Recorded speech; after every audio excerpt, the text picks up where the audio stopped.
Alright, well today we're getting the airbrush out and we're going to be weathering a class 37. This was given to me by my uncle. It was a non-runner. I've given it to Alan. Alan's rewired it for DCC and I'm going to change it a bit. Massive inspiration today from Bunters Yard. I'm sure you've all watched his channel before. If you haven't, head over there. He's unbelievable at this sort of weathering and techniques and all this sort of stuff. So, primer first, because we are going to change the roof from this colour to a chipped out black, washed out black sort of thing. So let's get on with it. This is just a primer.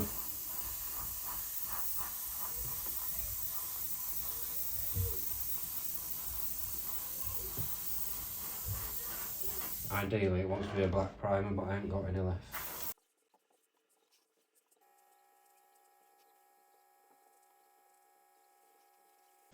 Well, that's the primer stage dried now. It's had, I don't know, 15-20 minutes, however long it's taken me to go downstairs, eat a nice roast dinner and come back up. So next stage is going to look like I'm destroying it, but as I said earlier, I'm getting heavily inspired by Bunters Yard when he does his 37 EWS, and the effect he gets on the roof is just outstanding. It's a chipping effect for the roof. We're basically doing it as following along with Bunters Yard. I'll mention as well that all of the model paints that I'm using, they're all Vallejo Model Air. This one, for example, is the Model Air Steel. So, again, it's going to look like I'm destroying it. Patience is key.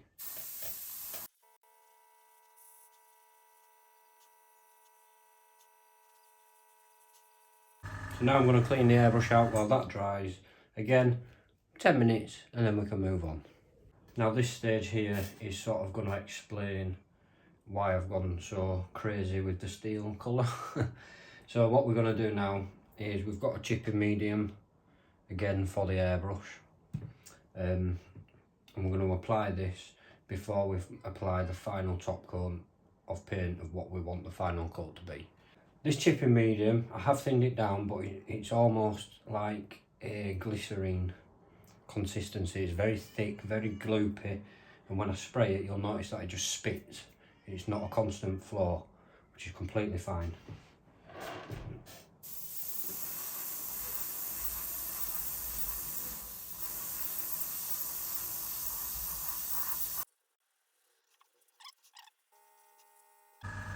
As you've probably guessed, let that dry. I'll clean the airbrush out, ready for the next bit. Like I said, the primer's been done, the steel coat has been done, the chipping effect is what we've just done, and now the final stage, the final stage of adding paint is the final colour that we're looking for. Now obviously we don't want it a pristine black. It's very unusual to see that in the real world. We want it a sort of washed out, faded black. Black and grey mixed together. That's what we've gone with.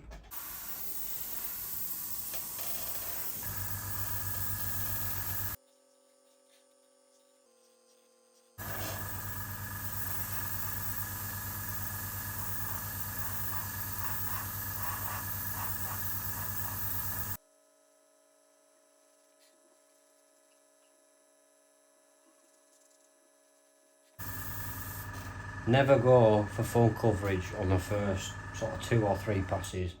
It's going to take a lot of building up the layers to get that final coverage. As you can see, that chipping effect there is still slightly wet. It's alright, we can carry on.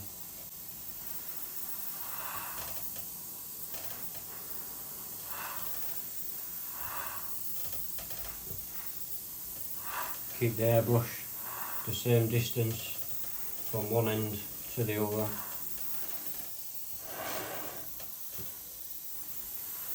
Keep a steady trigger finger throughout the process.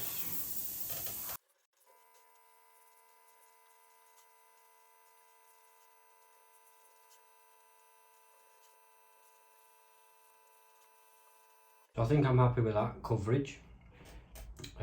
Like I say, it's not the jet black pristine look. It's close, but there is that washed out effect in there. Now for adding paint, we're completely done. The next step is to sort of step backwards really and start bringing some of this off, and that's where the chipping effect comes in.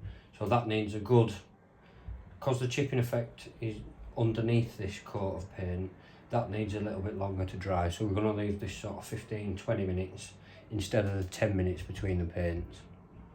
So I'll see you in a few seconds for you, about 20 minutes for me. That's now fully dried.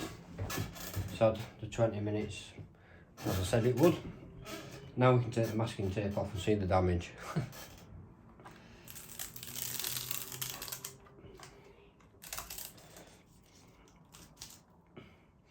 So what I do when I'm masking locos up is I always use 2 masking tapes. I think this is Tamiya. I use the Tamiya for the sort of details and getting in the lines, getting the accuracy I need. And then I just use your standard normal masking tape, if you like, to bulk it out and cover, it just gives more coverage.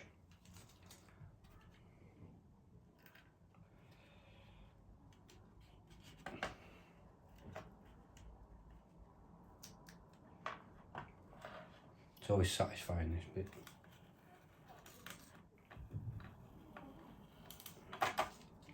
We'll get it all off first and then we'll have a quick inspect at how my masking was.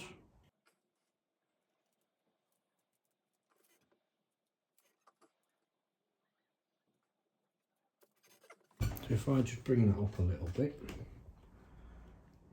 the lighting's not great, I do apologise.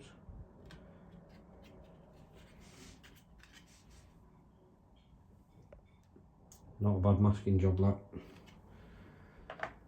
So I'm now going to quickly pause the video just so I can take a picture. I like to keep a record of all the stuff that I weather and stages of that weathering process. So this part now is where we really need to take us time. This is where we're going to apply, sort of peel this off using that chipping effect. And all we need is a nice soft brush, maybe a sort of slightly stiffer brush depending how long it's had to dry, and some good old tap water. And all we're going to do is apply the water, just dab it on to start with.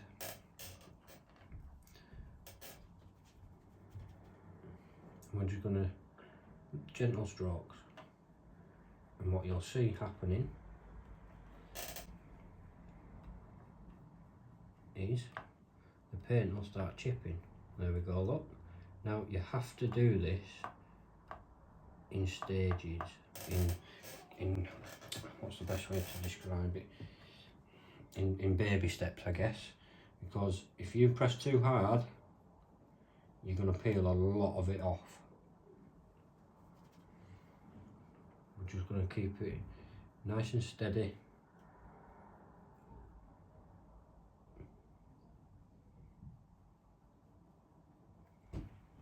Do the back side. I know you can't see this on camera.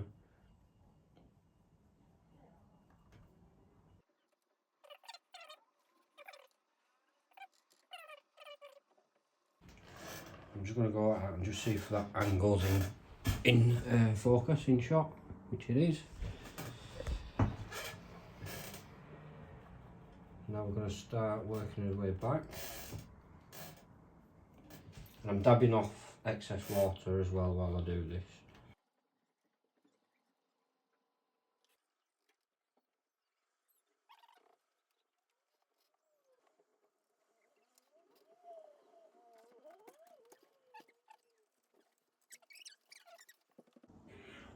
So as we were doing the chipping effect, I'm not sure if you could see on camera, but in this area here you can still sort of see it actually went past the steel effect we put on and revealed the base coat, which basically the paint hadn't dried enough and it just went all the way through and stripped it back. So as you can see, I've just gone back in with the steel effect, just with a brush, just touched up some areas. I know it looks ridiculous now, but in the next clip, it will all be blended back together and you won't be able to tell that I've been in there with a brush. Well, would you be able to tell that I've been in and touched it up with a brush? I think the answer is no. Alright, so I've just quickly applied a liquid mask to the windows, as you can see, the pink areas, and all that's going to do is protect the windows from when we're weathering the body, and it just sort of rubberises, and once you've finished all your stages you just peel it off. Time to attack the body now. Start off with a Model Air dirt.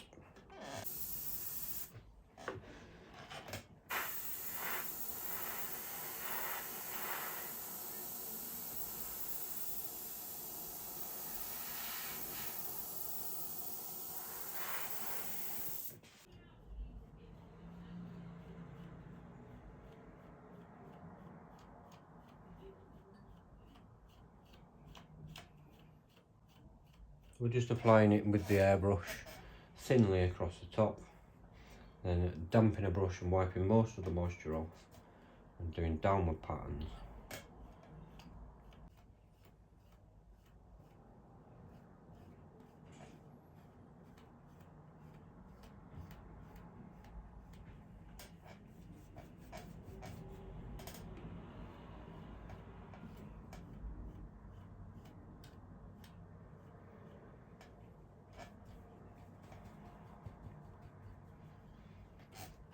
So that's the sides done and the bonnets.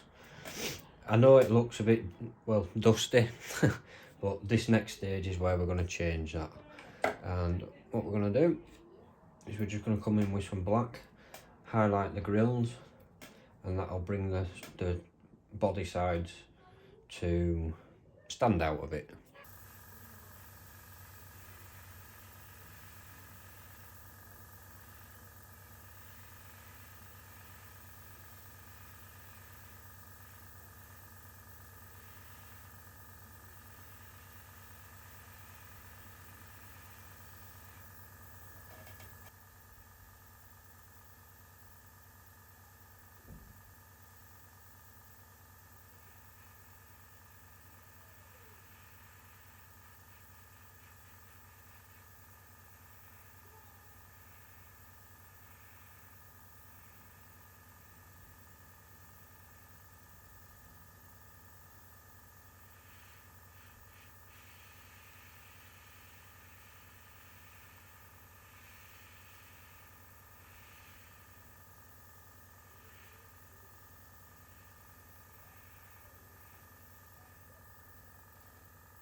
So that's after adding the black. It's now actually the following day and everything's had time to dry. As you can see though, we've still got the bogies to do because I took the body off to do this. So we're going to attack the bogies now. It's going to be a layer of the dirt Model Air, and then we're going to go in with some powders to finish and sort of bring everything together. So we're just going to tie stuff together now with the bogies. I have just applied the dirt, but I forgot to press record.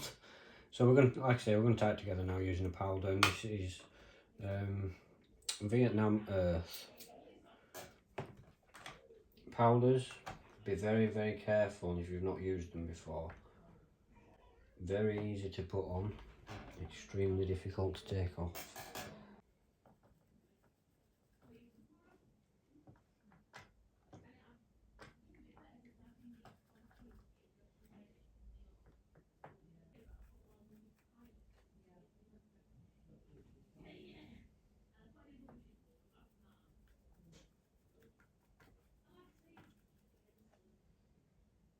Add some fuel stains as well after this step, and then it's a case of adding the varnish and leaving it to dry.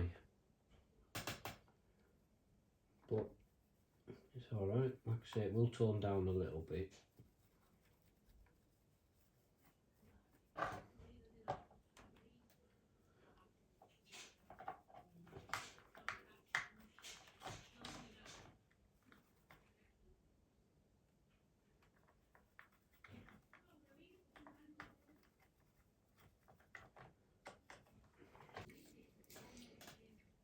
Okay, so this one now is fresh engine oil, and we're going to apply that. This is a enamel paint, not acrylic.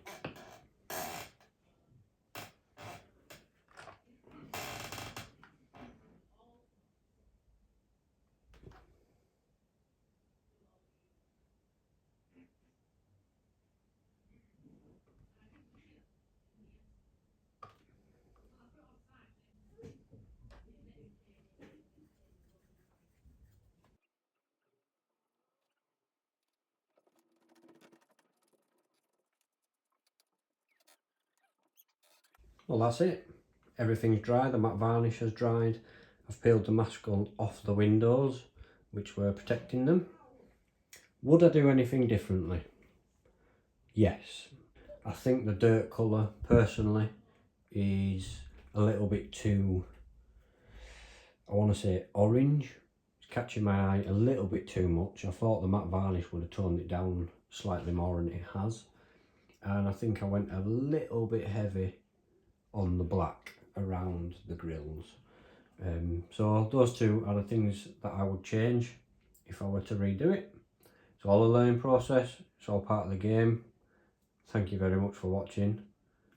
Big shout out to Bunters Yard, and I'll see you in the next one.